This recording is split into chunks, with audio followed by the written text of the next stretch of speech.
VIP সড়কে ডাম্পারের ধাক্কায় দুমড়ে মুচড়ে অল্পের জন্য প্রাণে রক্ষা বিমান যাত্রীদের।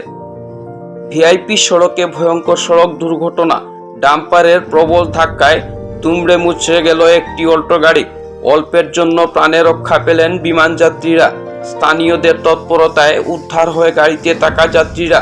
ঘটনার পর ডাম্পারের চালক গা ঢাকা দিলেও তদন্তে নেমেছে পুলিশ।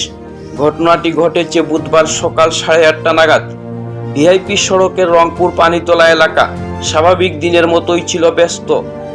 ঠিক সেই সময় বিমান যাত্রী নিয়ে কুম্ভীরগ্রাম বিমানবন্দরের উদ্দেশ্যে ছুটে আসছিল AS 11T3013 নম্বরের একটি অল্টো গাড়ি।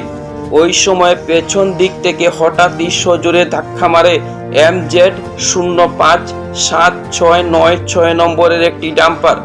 ধাক্কার এতটাই জোর ছিল যে নিয়ন্ত্রণ হারিয়ে কয়েক মিটার দূরে গিয়ে উল্টে পড়ে অল্টোটি।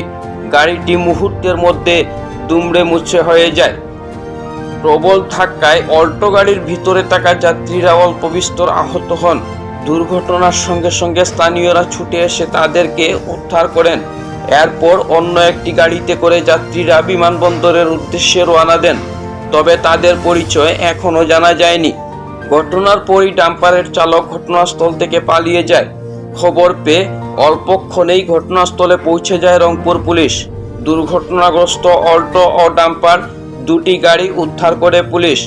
এমন ব্যস্ততম ভিআইপি সড়কে ডাম্পারের বেপরোয়া গতি বড় দুর্ঘটনার কারণ বলে মনে করছেন স্থানীয়রা। বেপরোয়া গাড়ি চালকদের লাগাম টানতে বিহিত ব্যবস্থা গ্রহণের দাবি জানান স্থানীয়রা। কিরকম হয়েছে এই ঘটনাটা? আজকে আমরা এই রংপুর রাস্তাটার মধ্যে কত হাই স্পিডে গাড়িগুলা চলে আর কি, লিমিট ক্রস হয়ে যায়। ডাম্পারটা এত স্পিড আসিল এর কন্ট্রোল নিয়ন্ত্রণ হারা হয়ে গেছে। আর এই ছোট গাড়ি যেটা অল্টো গাড়িটা আছে এটা প্রায় 30 ফুট জায়গা এটা ঠেলিয়া নিয়ে গেছে।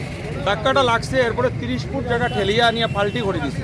ওই গাড়ির প্যাসেঞ্জারগুলা ওইগুলা বাইরের প্যাসেঞ্জার ছিল, এয়ারপোর্টের প্যাসেঞ্জার, ওরা বাঁচছে যে ভাগ্যক্রমে বাঁচছে, ওরা বাঁচার কোনো কথা না। এত স্পিড মানে কন্ট্রোল, ধাক্কা তো লাগে সাময়িক আমরা দেখছি, কিন্তু এটা 20-30 ফুট জায়গা ঠেলিয়া নিয়ে আইছে, আনি ও পাল্টি করে দিছে গাড়িটার পুরো। এরা একমাত্র ভাগ্যক্রমে বাঁচছে। সেকেন্ডারি হইলো ওই বিগত 3 দিন আগে একটা অ্যাক্সিডেন্ট, এখানে স্কুটিয়ে ধাক্কা মারি একজনকে পালাই দিছে। তো ওইখানে একটা ছোট্ট ডিভাইডার আছে, এটা আমরা প্রশাসনের কাছে কইতেছি যে এটা হয়তো বড় করিয়া দেন, নাইলে এখানে একটা সাইনবোর্ড কিছু দেন। মানুষ হঠাৎ করে রাস্তা ক্রস করতে সময় গাড়িগুলা বা স্কুটি বাইকের যারা আছে এরা ফলো করতে পারে না, এখানে বারবার অ্যাক্সিডেন্ট হয় এই রাস্তার মধ্যে। যেটা একটু নজরদারি করলে বলা আমরা ডিসি মজুরে হইয়াক আর আমরা প্রশাসনেরও হইয়াক যে এটা একটু নজরদারি করলে বলা এই রাস্তার মধ্যে বেশি অ্যাক্সিডেন্ট হয়, এটা যাতে কন্ট্রোল হয়ে যায়।